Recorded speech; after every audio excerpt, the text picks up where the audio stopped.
का मुझे कोई हक नहीं। ऐसा ईमानदार मिलेगा कोई आपको? ऐसा निष्पक्ष मिलेगा आपको? लोग तो नहीं तो किताबें पढ़ पढ़ के उनको कंठस्थ कर करके माइकों पे आकर बड़े बड़े उपदेश देते हैं और समाज मानता इनसे बड़ा कोई महापंडित नहीं है, इनसे बड़ा कोई ज्ञानी नहीं है। पर सिद्धार्थ की नजर में वो सब जीरो है। क्या है? वो सब जीरो है। सिद्धार्थ ने कहा जब तक मुझे मेरी अनुभूति से ज्ञान प्राप्त ना हो जाए तब तक मैं किसी को धर्म का उपदेश नहीं दूंगा। वो दिन आ गया बोध गया में, और वो दिन आने से पहले भी बड़ी घटना घटी। जो सिद्धार्थ की 5 परिवारक चल रहे थे, 5 परिवारक चल रहे थे। सिद्धार्थ ने मेघना नदी को पार करते समय घुटनों से नीचे नीचे पानी, उस नदी को पार करने के लिए भी सिद्धार्थ को कई बार नदी में गिरना पड़ा और नदी पार हो गई। नदी पार हुई, किनारे पे जाकर वहीं गिर गए, उठा ना गया। उधर रास्ते से सुजाता गुजरी।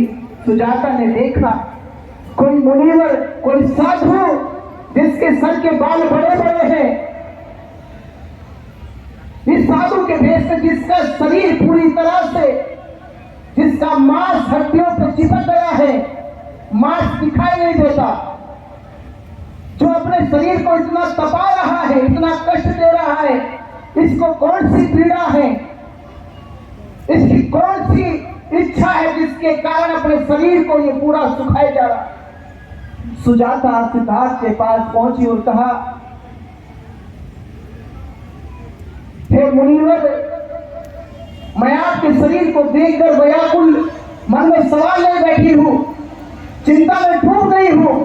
क्या धरती पे आज भी ऐसे मनुष्य हो सकते हैं जो अपने शरीर को इतना कष्ट दे रहे हैं?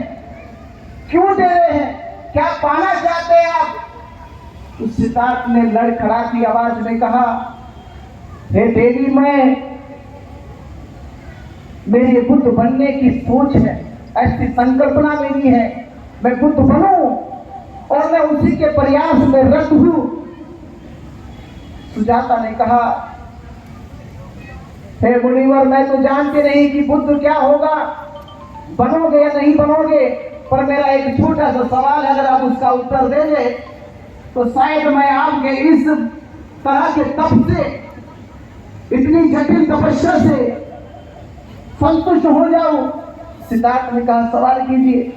सुजाता ने सवाल किया कि हमारे पास 1 एकड़ जमीन है और हम हर वर्ष उस जमीन में फसल लगाने के लिए बीज डालते हैं, पर हर वर्ष वह बीज जमीन में ऐसे ही नष्ट हो जाता है, वो उसमें अंकुरित नहीं होता, उसमें जन्म नहीं पाता।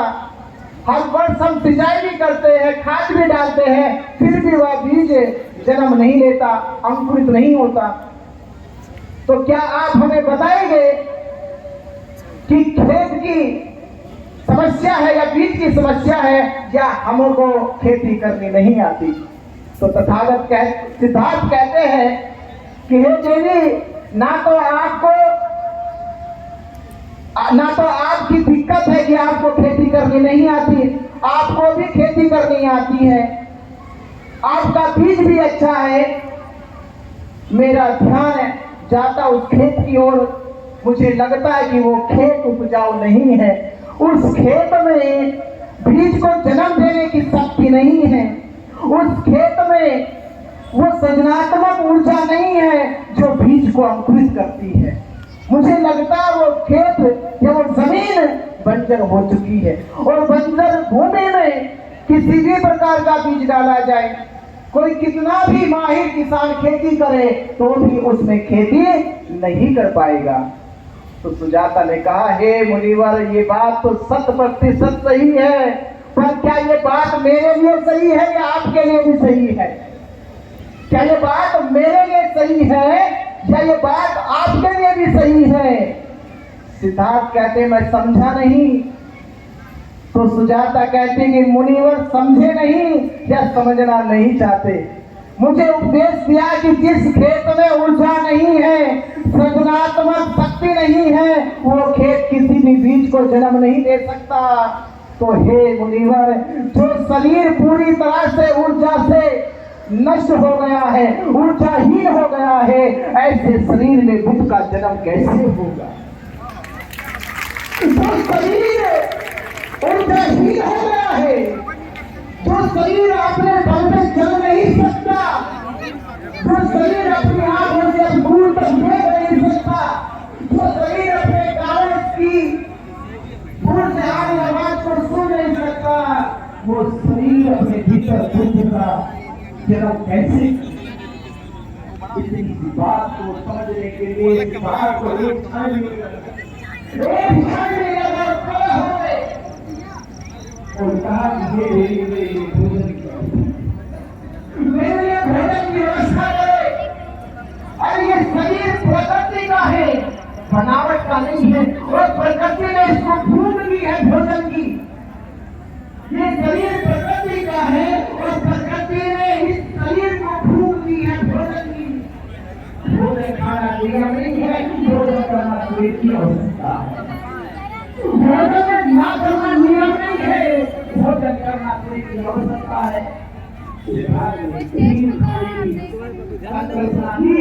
और ये बात जब पांच परिवारों को पता चली, वो नाराज हो गए, उन्होंने सिद्धांत रख कर रहे हो